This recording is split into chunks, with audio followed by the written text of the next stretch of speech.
이 내용이 궁금했다. 제20회 죄 없는 자가 먼저 돌로 치라. 요한복음 8장 7절 죄 없는 자가 먼저 돌로 치라는 예수님의 말씀이 있습니다. 신앙생활 좀 하셨다는 분들은 예수님의 이 말씀이 어떻게 해서 나오게 되었는지 대부분 알고 계십니다. 가늠한 여자를 사람들이 붙잡아 예수님 앞으로 데려와서 이 여자를 어떻게 하는 것이 좋겠느냐고 물었을 때 예수님께서 하셨던 대답이 바로 죄 없는 자가 먼저 돌로 치라는 대답이었다는 것을 대부분 알고 계십니다. 그런데 대부분 이 말씀을 어떤 식으로 이해하고 있습니까? 네가 정말로 죄가 없다면, 네가 정말로 떳떳하다면, 내가 정말로 하늘을 우러러 한 점 부끄러움이 없다면 그 여자를 돌로 쳐도 좋다. 하지만 결코 너는 칠 수 없을 것이다. 왜냐하면 너는 앞서 말한 조건을 전혀 충족시킬 수 없기 때문이다. 이런 식으로 이해하고 있습니다. 그렇다면 정말로 조건을 충족시키는 사람이 있다면 그는 가늠한 여자를 돌로 쳐도 좋다는 의미가 성립될 수도 있습니다. 그런데 예수님께서 과연 그런 의미로 이 대답을 하셨겠느냐는 것입니다. 그렇지는 않을 것입니다. 예수님의 대답 의미를 바르게 이해하기 위해서는 가늠한 여자를 사람들이 왜 예수님께 데리고 왔는지, 그리고 왜 예수님께 질문했는지 그 의도부터 바르게 이해하고 있어야 합니다. 그 힌트가 되는 내용이 요한복음 8장 6절 그들이 이렇게 말함은 고발할 조건을 얻고자 하여 예수를 시험함이러라라는 내용입니다. 그렇습니다. 이 사건은 예수님을 함정에 빠뜨리려는 의도로 기획된 시험이었고 요한복음 8장 4절로 5절 선생이여 이 여자가 가늠하다가 현장에서 잡혔나이다. 모세는 율법에 이러한 여자를 돌로 치라 명하였거니와 선생은 어떻게 말하겠나이까라는 게 시험 문제입니다.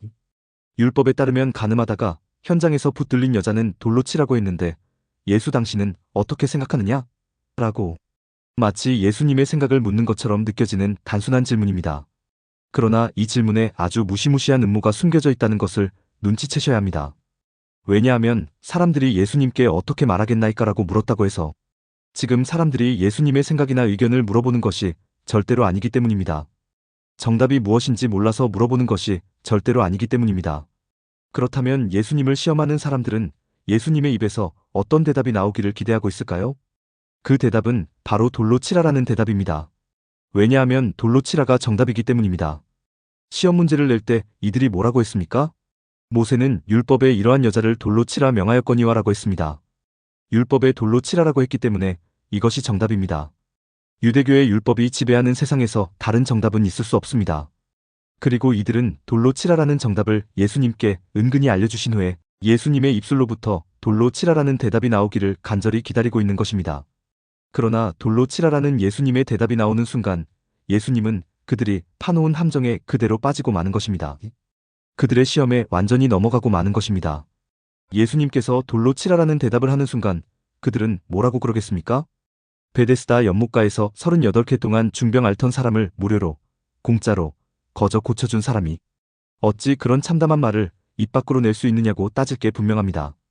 또 들판에서 배를 골고 있는 5,000명의 사람들을 물고기 2마리와 보리떡 5개의 이적으로 무료로, 공짜로, 거저 먹여주었던 사람이 어찌 그런 참담한 말을 입 밖으로 낼 수 있느냐고 따질 게 분명합니다.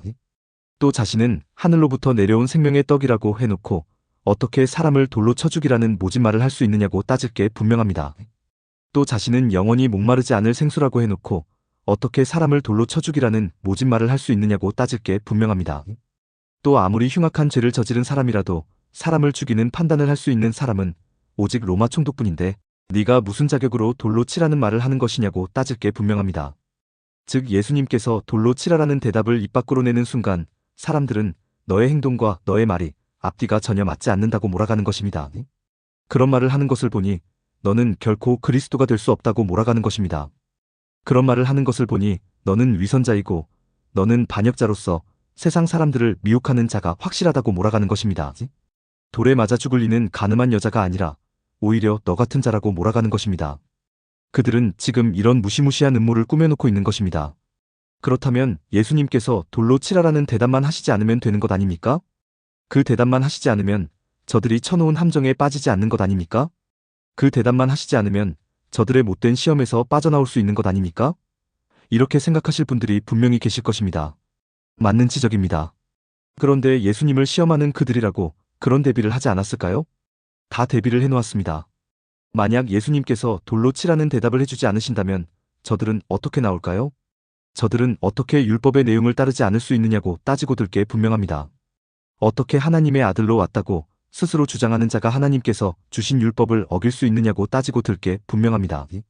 그러므로 너는 메시아도 아니고 그리스도도 아니고 구원자도 아니라고 몰아갈 게 분명합니다. 너는 세상을 미혹하러 온 거짓 선지자, 즉 사기꾼이라고 몰아갈 게 분명합니다. 그렇습니다. 예수님은 참으로 난처한 상황에 놓이게 된 것입니다. 이러지도 못하고 저러지도 못하는 상황에 놓이게 된 것입니다. 돌로 치라라는 대답을 해도 시험에 걸려들게 되는 것이고 돌로 치라라는 대답을 하지 않아도 시험에 걸려들게 되는 것입니다. 참으로 풀기 어려운 시험 문제를 예수님께서 만난 것입니다. 예수님은 이 시험 문제를 어떻게 풀어내실까요? 그것이 참으로 궁금합니다. 이때 예수님의 대답이 참으로 절묘한 대답입니다. 그 절묘한 대답이 바로 요한복음 8장 7절 너희 중에 죄 없는 자가 먼저 돌로 치라라는 대답입니다. 예수님은 분명히 돌로 치라라고 대답하셨습니다. 돌로 치라라고 대답하셨기에 예수님은 일단 율법을 하나도 어기지 않은 결과가 되었습니다. 그래서 예수님을 시험한 사람들이 어떻게 하나님의 아들로 왔다고 주장하는 자가 하나님께서 주신 율법을 어길 수 있느냐고 따질 수는 없게 되었습니다. 그렇다면 예수님을 시험한 사람들은 어떤 반응을 보여야 할까요? 아니, 어떻게 사람을 죽이라고 할 수 있느냐? 병자를 고치고 줄인 자를 배불리 먹이고 스스로 생명의 떡이라고 하고 스스로 생명수라고 하는 자가 어떻게 사람을 죽이라고 할 수 있느냐? 너는 위선자가 틀림없다. 또 사형 판결을 명할 수 있는 자는 오직 로마 총독뿐인데 네가 무슨 자격으로 판결하는 것이냐? 너는 반역자가 틀림없다. 이런 반응을 보여야 합니다. 그런데 그런 반응을 보일 수 있습니까? 보일 수 없습니까? 보일 수 없습니다. 왜 보일 수 없습니까? 그 이유는 아주 간단합니다.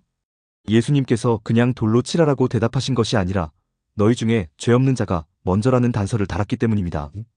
예수님을 시험한 사람들의 음모 속에 이렇게 단서 조항이 붙는 대답은 없었습니다. 즉 상상도 하지 못했던 대답을 예수님께서 하시자 사람들은 당황할 수밖에 없게 되는 것입니다. 그리고 자신들도 모르게 생각하게 되는 것입니다. 내가 범죄한 일이 있는지 없는지 생각하게 되는 것입니다. 내가 율법을 어긴 일이 있는지 없는지 생각하게 되는 것입니다. 내가 가늠한 여자를 먼저 돌로 칠 자격과 조건이 충분한지 생각하게 되는 것입니다. 나의 삶은 언제나 떳떳하고 정당했는지 생각하게 되는 것입니다. 그렇게 생각을 해보니 어떤 결론이 나왔습니까? 나도 범죄를 저지른 적이 있고 나도 율법을 어긴 적이 있다는 결론이 나왔습니다. 나도 이웃집 여자에게 눈독을 들인 적이 있다는 결론이 나왔습니다. 다른 사람들은 전혀 알 수 없지만 자신만 알고 있는 부끄러운 삶의 모습도 많이 있다는 결론이 나왔습니다. 그 결과 예수님을 시험하려는 사람들뿐만 아니라 주변에 있던 모든 사람까지 양심의 가책을 느꼈고 말없이 돌아갈 수밖에 없게 되는 것입니다. 예수님을 시험에 빠뜨리려는 의도로 준비한 문제로 인해 오히려 사람들 스스로 자신의 삶을 되돌아볼 기회가 마련된 것입니다. 또 가늠한 여자는 돌로 치라는 율법의 조항이 여러 형태로 해석될 수 있고 여러 형태로 적용될 수 있다는 것을 깨닫게 되는 것입니다. 율법의 조항으로 인해 반드시 사람이 죽는 것이 아니라 정반대로 사람이 살아날 수도 있다는 것을 깨닫게 되는 것입니다. 결과적으로 예수님을 시험하려는 사람들은 오히려 잔뜩 주눅만 들어서 예수님 앞에서 물러날 수밖에 없었던 것입니다. 모든 사람이 각자의 집으로 돌아가고 이제 여자만 홀로 남았습니다. 이것을 확인한 예수님께서 여자에게 조용하게 하시는 말씀이 요한복음 8장 11절 나도 너를 정죄하지 아니하노니라는 말씀입니다. 그런데 나도 너를 정죄하지 아니하겠다는 예수님의 이 말씀이 조금은 우리를 당황스럽게 합니다. 왜냐하면 가늠한 여자가 죄를 범한 것은 사실이기 때문입니다. 죄를 범한 사람에게 그 죄에 해당하는 만큼 벌을 내리는 것이 우리가 알고 있는 상식이기 때문입니다. 또 사람들은 자신들이 저질렀던 이전의 범죄 때문에 양심의 가책을 느껴 먼저 돌로 치지 못하고 그저 집으로 돌아갈 수밖에 없었지만 예수님은 양심의 가책을 느낄 일이 전혀 없는 깨끗한 분이십니다. 그러기에 얼마든지 정죄하실 수 있습니다. 정죄하셔도 아무도 뭐라 그러지 않습니다. 또 범죄를 저지른 사람에게는 일정한 수준의 벌이 가해져야만 사회 질서도 굳게 유지될 수 있는 것입니다. 그것이 우리가 알고 있는 공의입니다. 그런데 예수님은 정죄하지 않겠다고 말씀하셨습니다. 왜 이렇게 말씀하셨을까요? 곰곰이 생각해 보니까 예수님도 양심의 가책을 느낄 만한 일을 저지른 적이 있어서일까요? 아니면 공의를 포기하신 것일까요? 그렇지는 않을 것입니다. 그렇다면 왜 예수님은 정죄하지 않겠다고 말씀하셨을까요? 그 이유는 아주 간단합니다. 정죄가 최종적인 해결책이 될 수 없기 때문입니다. 사람에게 벌을 주는 것이 최종적인 해결책이 될 수 없기 때문입니다. 범죄한 사람에게 벌을 주려는 궁극적인 이유가 무엇입니까? 그 이유는 그 사람이 다시 범죄를 저지르지 않도록 하기 위해서입니다. 그 사람이 저지를 죄에 대해 죄값을 치르게 하는데 목적이 있는 것이 아니라 그 사람이 무슨 죄를 저질렀는지를 깨닫게 하고 그 사람이 지은 죄로 인하여 다른 사람이 얼마나 많이 피해를 보았는지를 깨닫게 하고 그래서 그런 죄를 다시는 저지르지 않도록 하는데 목적이 있는 것입니다. 따라서 굳이 벌을 가하지 않아도 다시는 범죄를 저지르지 않도록 해주면 근본 목적이 달성되는 것입니다. 그래서 나도 너를 정죄하지 아니하노니라는 말씀 다음에 예수님께서 계속해서 하시는 말씀이 가서 다시는 죄를 범하지 말라라는 말씀입니다. 이것이 바로 최종적인 해결책입니다. 사람이 다시는 죄를 범하지 않도록 하는 것, 이것이 바로 최종적인 해결책입니다. 무엇을 잘못했는지 깨닫게 해서 다시는 그런 잘못을 반복하지 않도록 하는 것, 이것이 바로 최종적인 해결책입니다. 하나님께서 주신 율법도 마찬가지입니다. 율법은 죄 지은 자를 정죄하는 데에 목적이 있지 않습니다. 율법은 사람들로 하여금 죄를 깨닫게 하고 다시 죄를 반복하지 않도록 하는 데 목적이 있습니다. 그런데 유대교는 율법을 사람을 징계하기 위한 수단으로 사람에게 벌을 주기 위한 방법으로 전락시켰습니다. 예수님은 이것을 바로잡고자 하는 것입니다. 가늠한 여자의 사건을 통해 율법의 본질을 바르게 가르쳐주고자 하는 것입니다. 이것이 바로 율법의 완성이 되는 것입니다. 그런데 사람이 죄를 반복해서 저지를까요? 저지르지 않을까요? 저지릅니다.